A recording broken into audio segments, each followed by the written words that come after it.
Moir, registered dietitian with Food City, talking about Family Meal Month and talking about using those Pick 5 in the produce and the meat department to make some great meals. Some diverse meals too. Yes. And I mentioned earlier, we talk a lot about those leaner proteins. Right. You know, I try to probably eat fish and chicken a majority of the time, Okay. but we need to mix it up. And Right. I'm focusing on our two other options, which are beef and pork. Okay, For this. very good. These are included in that Pick 5. So if you want to know what's the dietitian pick from the Pick 5, Okay. I'm always picking up the chicken thighs. If they have chicken breasts, I'm going to grab that. I love the lean thin pork chops, and then the lean beef stew. This is super versatile. You can use this a lot of different ways. I actually normally do this in a skillet altogether, but we're featuring your favorite vegetable over here, I think, today. Yes, you got some zucchini in there, and I love zucchini. I really do. I love it fixed any way that you can fix it. I haven't found a way yet that I don't like it. And it really, I think, has a pretty mild flavor, Yes. meaning it's going to absorb and add a Exactly. nice little texture.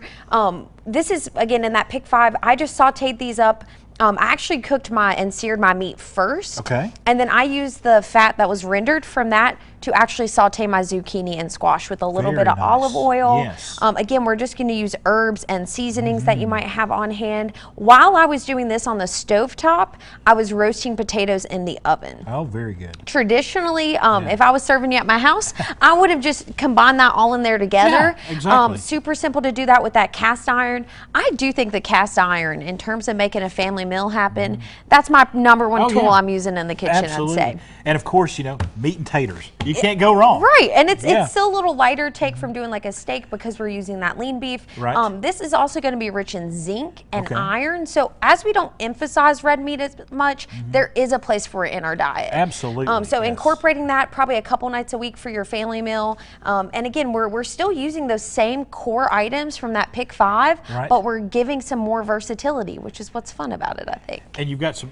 she's got them hidden back here, but there's some tomatoes back here. They're propping. Slice that with this, fantastic. I love fresh sliced tomatoes with dishes like this. Yes. Especially zucchini and tomatoes go together really That's a well. fresh take. I like Yeah. that, Chris. I'll have to ask you for my recipe notes next time. You can help me out.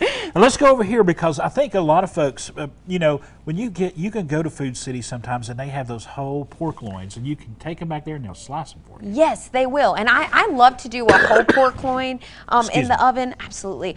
This is actually going to be a quicker option to do. And these are those thinner, again, leaner cut of that pork. Yes. So you're not going to see a lot of fat on the edge. And normally when we are cooking pork and we're braising it for long Right. times, we're wanting that fat to come out. This isn't going to offer that opportunity. So I seared them really quickly, Yes. again, using my cast iron skillet. I removed them from the pan. And then I caramelized onions and apples because Ooh, apples are in nice that Pick combo. 5. Yep. Nice combo. And then we're gonna let that sear back down. I added actually a little bit of stock, which I added some mustard to. Ooh, okay. Mustard is actually gonna help tenderize that Yes. meat when we put it all back in there together. Because we've cooked these pork chops, seared them, they're not gonna need long to kind of reduce down. So once you pour the stock mustard, you put the chops back in, that's gonna start to cook down. And as soon as that moisture starts to leave, you know they're done. They're done. That's gonna leave you with a really tender, soft product. And again, pork is actually considered to be the other They're white white meat. meat. Yes, we Absolutely. hear They're that a lot. marketed that way, Yeah, yes. those B vitamins that are actually rich in pork. And again, this is going to reduce a lot of the saturated fat that we would see in some other cuts. So for a family meal that you're like, I want to offer diversity, but I also Right. want to keep that health in the forefront, these are two great options to kind of balance that plate. All right, Kirby Moir. Thank you. Great ideas, great ideas. Folks, there's plenty of great ideas from Kirby and all the other folks there at Food City. Just go to foodcity.com for more information.